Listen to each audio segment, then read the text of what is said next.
But actually, this is kind of the reason I'm doing this video, is actually to ask you guys for help. Deathwatch army, big 40k, mono faction. What do I buy? Here's a stipulation. Okay, no, so hold on.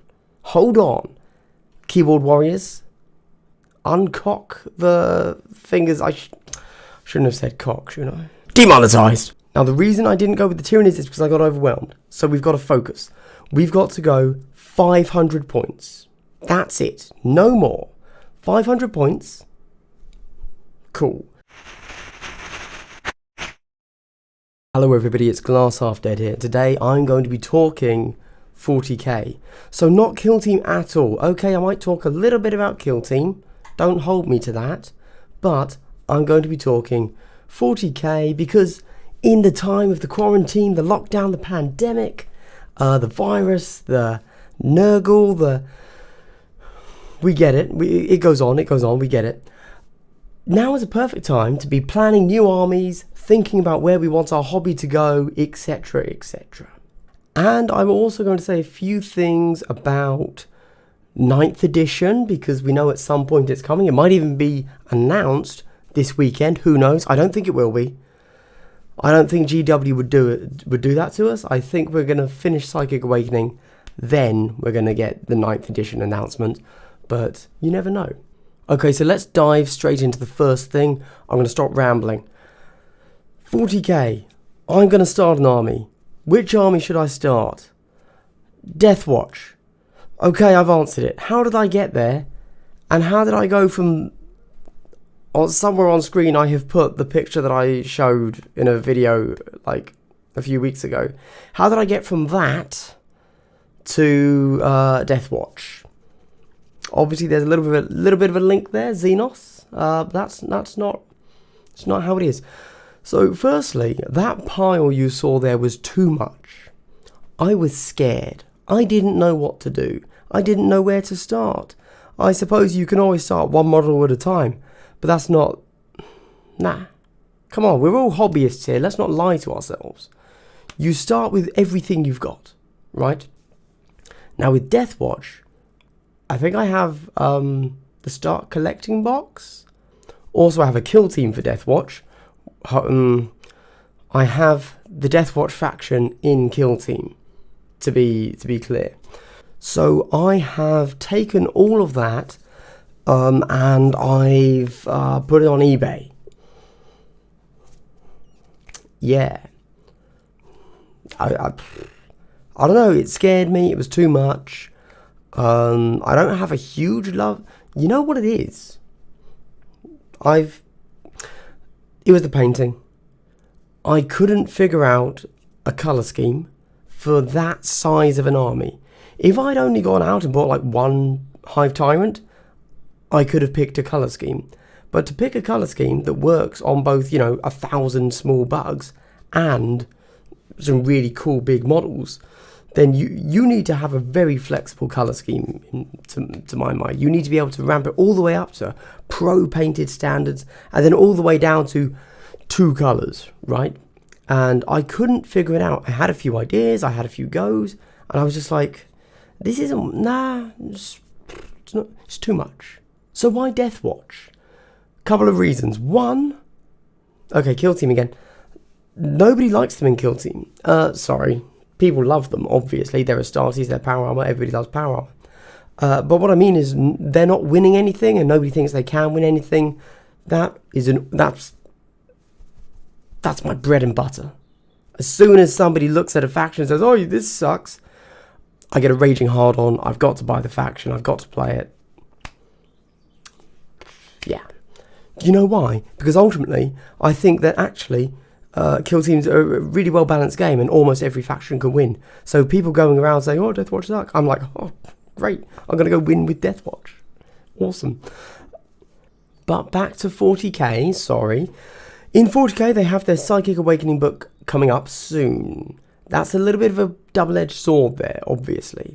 Also, though, it's going to be coming up probably before I have actually played a game of 40k. So it's not really a big deal. But it means there isn't currently a huge amount of hype for Deathwatch.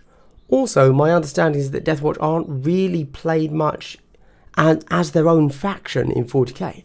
I would be going mono faction just because that's what I prefer. I don't like the whole allying things in. Even the Loyal 32. You know, sometimes the Loyal 32 makes sense, like fluff-wise. I don't think they do with Deathwatch. They're one of the few armies where I'm like, that doesn't really make sense. With other Space Marine legions, not legions, sorry, chapters, then I get it. You know, Grey Knights, sure. Custodes? Maybe. But not Deathwatch. Don't know why. I do know why, I just can't be bothered to explain it. And similar to Kill Team, when it comes to big 40k, they're not really talked about. They seem to be a faction that nobody wants to play. They're not winning things much, it seems, as a mono faction. And that appeals to me. The fluff, they're a power armor army. I'm currently thinking I'm not going to take them as actual Deathwatch. Like, they will be Deathwatch. They'll be all Deathwatch rules. But I'm going to paint them something completely different. Not entirely sure what yet. I'm thinking a kind of bone armor. Maybe bone armor with silver. Still with the silver arm. But they'll just be bone armor. Okay, yeah. I'm going to be honest, I thought that was going to need more explanation. It's just bone armor. But actually, this is kind of the reason I'm doing this video, is actually to ask you guys for help. Deathwatch army, big 40k, mono faction. What do I buy? Here's a stipulation. Okay, no, so hold on. Keyboard warriors, uncock the fingers. I shouldn't have said cock, should I? Demonetized. Now, the reason I didn't go with the Tyranids is because I got overwhelmed. So we've got to focus. We've got to go 500 points. That's it. No more. 500 points. Cool. I'm going to get a Corvus Blackstar because I think they're awesome looking models. But obviously it doesn't have to be in the 500 point list. I know that everybody says it sucks. So be it. I don't think I'm going to be a particularly competitive 40k player. I hear Dreadnoughts are good. Are they good at 500 points? What do I need? Should I just kit out? So this is the list that I've heard. Just take a whole bunch of dudes and put one Terminator and 1 or 2 Storm Shields in every squad. So just normal mini Marines, veterans as they're called. And that's it. They run around, they're using their special issue ammunition. Oh, should they all be Storm Bolters? Or should they just be regular bolters? Pass, I don't know. But they all have a Terminator. Is it 1 Terminator or 2 or 3? And then Storm Shields, how many of those? And then, should I have any Primaris with me? Like, 1 squad of Primaris to be, I don't know. And then what should be in that Primaris squad? I have access to 1 or 2 models of almost every thing that could be in them because I've got Dark Imperium, I've collected the Warhammer Conquest magazine. So, you know, I've got Aggressors, Intercessors, Inceptors, a bunch of guys. But when it comes to Deathwatch, is that all I'm doing? Am I putting a Dreadnought in there? Oh, am I taking a Chapter Master? No, a Watch Master. What do I do? What do I do? This is where I come up empty, guys. Don't get me wrong, I could muddle my way through. If I did, I'd probably do what I just said there. I just put together a whole bunch of veteran squads with 2 Storm Shields and a Terminator and just say, okay, there you go, 500 points, however many that is. You know, I've got the field manual, so I know the points. You know, I'm ready to go. Oh, I haven't got any models. I could work on that. That's fine. That's fine, whatever. But yes, if you could help me, you don't have to give me an exact list. Just like very rough guidance to get to 500 points. I don't even know how many squads of guys that is. How many models per squad? Should I be going 10-man or should I be going 5-man? Should I be going 8-man? Because actually that's the sweet spot. I don't know. Okay, now a little bit at the end here about 9th edition.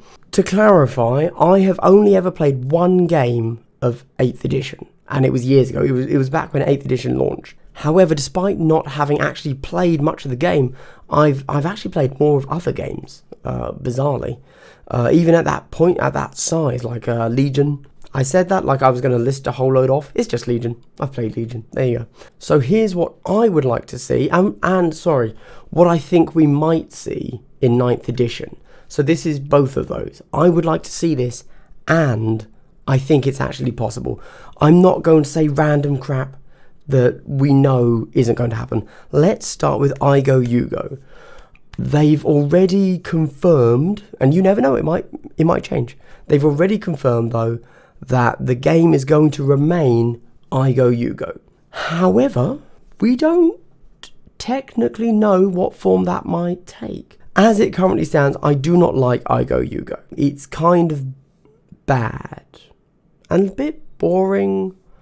Yeah, those two things mainly. But if we look at Kill Team and Apocalypse, two systems that I think it's quite valid to look at and say that, hey, GW was testing out how the community responded to these different things, then it's entirely possible that we will see a, not modified I Go, You Go, but part I Go, You Go. So, for example, in Kill Team, the movement phase is I Go, You Go, but then we alternate.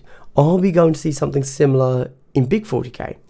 That's interesting. I might be interested in that. I'd be very interested to know why they didn't just go full alternating activations, because that makes the most sense. Or some sort of activation thing. For example, in Legion, they do the whole pull things out of a bag, similar to bolt action, but then you can modify it slightly with cards, blah, blah, blah. I really like that. I think it's really good, actually. It keeps you very engaged, and it also keeps you... It makes every game a bit different.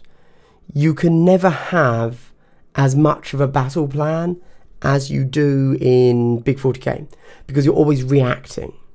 And I like reactions. I think that's really awesome. I mean, we've all had those games of Kill Team where, you know, you've rolled to go first in every turn, and that's why you've lost, because you're against a shooting army, and so the enemy always manages to get a line of sight on you. But if it had been the other way around, it would have been an also win to you. And it's like, that was a single dice roll. This hasn't been a fulfilling game for anybody. The other thing I like, and this is a bit of a promising one, is, again, over from Apocalypse. The way they got around, you know, models just being removed from the board is essentially your models are just tokens, and they remove or don't remove at the end of a round, a turn. And you place damage tokens on them, and then you sort out the damage at the end of the turn. And to be honest, I'd like to see something like that in 40k. You know, I just want a game that is more reactive than it currently is. And, you know, 40k's thing in my mind is big handfuls of dice, right? That's the core of 40k to me. As long as they don't remove that, I'm kind of hoping that the 40k fans will be pretty happy with whatever GW does. Oh, you know what else I'd like? I'm just going to throw it out there. They won't do it. They won't do it. This is pure wish list. I wish they would take Forge World away from tournaments again. It seems like they just half-arse the rules completely when it comes to Forge World. Not that I'm the most experienced player, but whenever you hear tournament people on podcasts or whatever talking about, oh yeah, my list is blah, blah, blah, and then 50 Leviathan Dreads or whatever. I was like, oh wow, that must be a good unit then. And you go and you look it up and it's like, oh, okay, yeah, it's just broken. All right. Well, this has been an unfocused ramble. I really hope I managed to clean it up for you guys in editing. But if I don't, I'm sorry. And if I do, then hopefully the takeaway is, what do I do with Deathwatch? How do I build a 500-point army? And then how do I begin to expand from that? Anyway, I hope that you guys are all getting along acceptably in the current, you know, viratical climate. That's a made-up word. I should have just said a normal word there. Just so you know, I am currently working on battle reports and also my beginners series for Kill Team. But I've really messed my timing up on this. I should have been doing this, you know, months ago so that I could release it now when people want to watch it.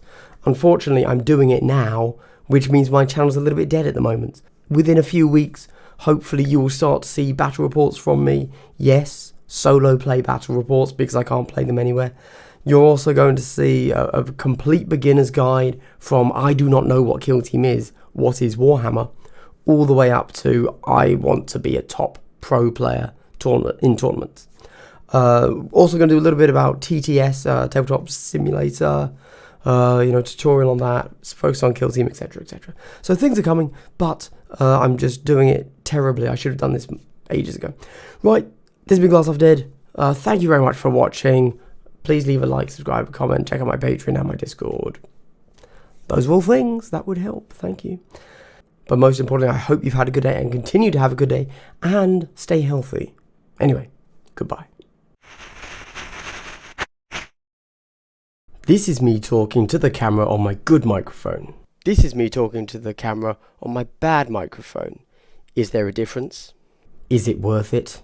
No, it's not. But as today's video is going to be entirely me talking to you face to face, camera to face to screen to... There's a few degrees of separation is what I'm saying. I am going to use the supposedly better microphone here just because why not? I bought it years ago. I should probably use it sometime, shouldn't I? Yes, this is a weird way to start a video. Serious question. Can you tell the difference between the two microphones?